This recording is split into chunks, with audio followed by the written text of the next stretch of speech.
পাবেনি।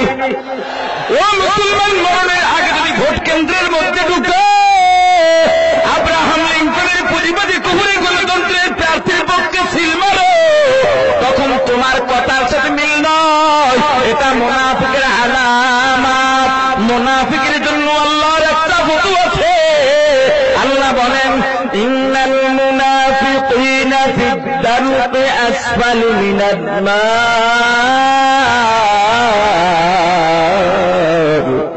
মুনাফিকের অবস্থান জাহান্নামের তলদেশ। সকল ক্ষমতার মালিককে, সকল ক্ষমতাকে, আইনদাতাকে আল্লাহ কবুল করেন। হাত নামান। ভাইরা আমার, আল্লাহ পরীক্ষা করবেন ভয় দেখাইয়া, জলশ্বাস দিয়া অনেকভাবে ভয় দেখাবেন। ভয় দেখার পরে যাতে আল্লাহর ভয় তোমার অন্তরের মধ্যে জাগে, আল্লাহর দিকে তোমার মনটা মাইল হয়। আল্লাহ যে সমস্ত জিনিস দিয়া পরীক্ষা করবেন তার মধ্যে আর একটা জোর, ক্ষুধা দিয়া পরীক্ষা করবেন। কি দিয়া? জোরে বলে। দেখবেন আল্লাহ তুমি ক্ষুধার কারণে সুদ আনো কিনা, পেটের যন্ত্রণা সহ্য করতে না পেরে অন্যের মাল আত্মসাৎ করো কিনা, চুরি ডাকাতি করো কিনা। না না, এ গরিব বড় লোকের বিল্ডিং দেখে আফসোস করিও না। এ গরিব আফসোস করে লাভ নাই, লাভ নাই। নবীজি দিনের পর দিন না খেয়ে পেটের মধ্যে পাথর বাঁধছিল আল্লাহর গোলাম। নবীজি যদি আল্লাহর দরবারে দোয়া করতেন, আল্লাহ আমি ক্ষুধার যন্ত্রণা সহ্য করতে পারি না, খাবার দাও, আল্লাহ দিতেন কিনা? নবীজি একবার দিনের দাওয়াত দিয়া বাড়ির দিকে রওনা হন। প্রতিমধ্যে ফাতেমার বাড়িতে ঢুকে গেছেন। ডাক দিছেন, মা গো দরজা খোলো, হাসানকে দেখবো, হোসাইনকে দেখবো। না, কোনো জবাব নাই। আবার ডাক দিলেন, ফাতেমা দরজা খোলো, কোনো জবাব নাই। এবার নবীজি ডাক দিলেন, মা গো কি অন্যায় করলাম রে মা, দরজা খোল মা, দরজা খোল। এবার ফাতেমা ভিতর থেকে কান্না জড়িত কণ্ঠে ডাক দিয়া বলে, বাবা, ও বাবা, তুমি তো অন্যায় করতে পারো না, তুমি তো রাহমাতুল আলামিন, সাইয়্যিদুল মুরসালিন।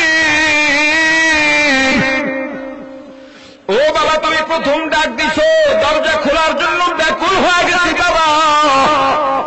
আমি আইসা দরজার কিনারে দাঁড়ায় গেছি, কারণ অনেকদিন পর্যন্ত তোমাকে দেখি না। মেয়েরা যখন শ্বশুর বাড়িতে যায়, হঠাৎ করে যখন খবর পায় বাবা আসছে, ভাই আসছে, আনন্দ লাগে কিনা? জোরে বলে। তবে বাবা দরজাটা যে খুলব, দরজা খুলে তোমার সামনে যে দাঁড়ানোর মতো পর্যাপ্ত পরিমাণে বস্ত্র আমার পরিধানে নাই। এ পর্দানের মা শোন, মা শোন, নবীজির পরিবারের কেমন অবস্থা। নবীজির কাঁধের মধ্যে একটা বাড়তি চাদর ঝুলানো ছিল। নবীজি বললেন, মাগো এই চাদরটা মাথায় দিয়া তারপরে দরজা খোলো। দরজার ফাঁকা দিয়া চাদর দিলেন। ফাতেমা দরজার মাথার মধ্যে চাদর দিয়া দরজাটা খুলে দিলেন। নবীজি সালাম দিয়া ঘরের মধ্যে ঢুকছেন। ফাতেমার চেহারার দিকে তাকাইয়া চোখের পানি ছেড়ে কান্না শুরু করে দিছে। ফাতেমা ডাক দিয়া বলে, বাবা কেন কান্দো? নবীজি ডাক দিয়া বলেন, মা তোর চেহারাটা শুকনা কেন? চক্ষু দুইটা গর্তের মধ্যে ঢুকে গেছে কেন রে মা? এ মা কয়দিন পর্যন্ত খাবার পাও নাই? ফাতেমা কান্দার বলে, বাবা আমি যদি দিনের পর দিন না খেয়ে থাকতে থাকতে যদি মারা যাই, আমার কোনো আফসোস নাই, আফসোস নাই। কিন্তু তোমার কলিজার টুকরা আমার বুকের ধার।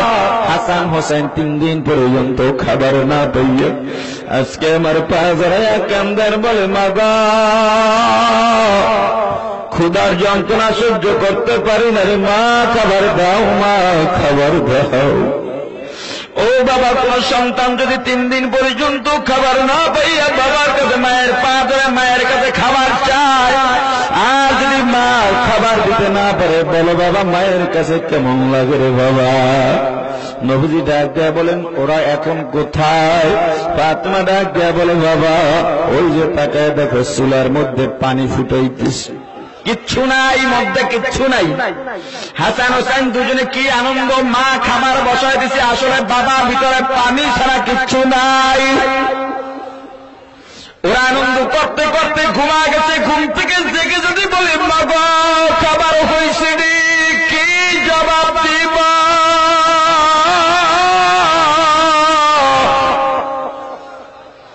এদিকে নবীজির কণ্ঠের আওয়াজ পেয়ে হাসান হোসাইনের ঘুম ভেঙে যায়। নানার কণ্ঠের আওয়াজ পাওয়া যায়, দৌড় দিয়ে একজন নবীজির ডান পাশে আর একজন বাম পাশে বসে গেছে। নবীজির গলাটা জড়াইয়া ডাক দিছে, নানা তুমি আসছো ভালো হয়েছে, নানা আজকে একটা বিচার করবা। নবীজি ডাক দিয়া বলেন, হে নাতি আবার তুই ভাই কি ঝগড়া করছো, কিসের বিচার দরকার? হাসান হোসেন ডাক দিয়া বলেন, না না না না,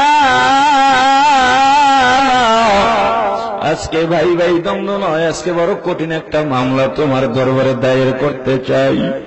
আজকে মায়ের দুইজন সন্তান বাদী হইয়া মাকে আসামি বানাইয়া, আসামির বাবাকে বিচারক বানাইয়া আসামির বাবার কাছে বিচার দিতে চায়। বলো নানা তোমার মেয়ের বিচার তুমি করতে পারবা? নবীজিরা একবার বলেন, নাতি আমি শ্রেষ্ঠ ইনসাফগার, আমার মেয়ে দেখবো না, নাতি দেখবো না, সন্তান দেখবো না, আত্মীয় স্বজন দেখবো না, সঠিক বিচার করব। হাসান হোসেন নবীজির সামনে দাঁড়াইয়া পেটের উপর থেকে কাপড়টা সরাইয়া ডাক দিয়া বলেন, নানা তাকায় দেখো আমাদের মা 3 দিন পর্যন্ত আমাদেরকে খাবার দেয় না, 3 দিন পর্যন্ত খাবার না পাইয়া পেটটা কাপড় পিঠের সাথে লেগে গেছে রে নানা,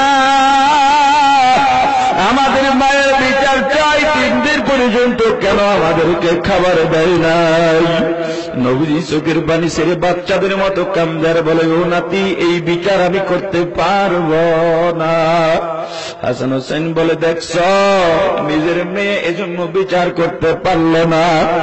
নবীজি ডাক দিয়া বলে, নাতি দ্বারা বিচার করবো কি তার আগে শোন। নবীজি আসামির কাঠ গড়ায় দাঁড়াইয়া নবীজির পেটের উপর থেকে চাদরটা সরাইয়া ডাক দিয়া বলে, নাতি 3 দিন পর্যন্ত খাবার না পাইয়া নানার কাছে বিচার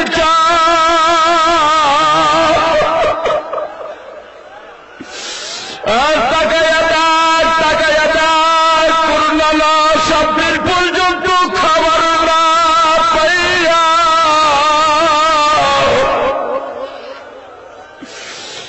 7টা পাথর পেটের যাতে বাংসা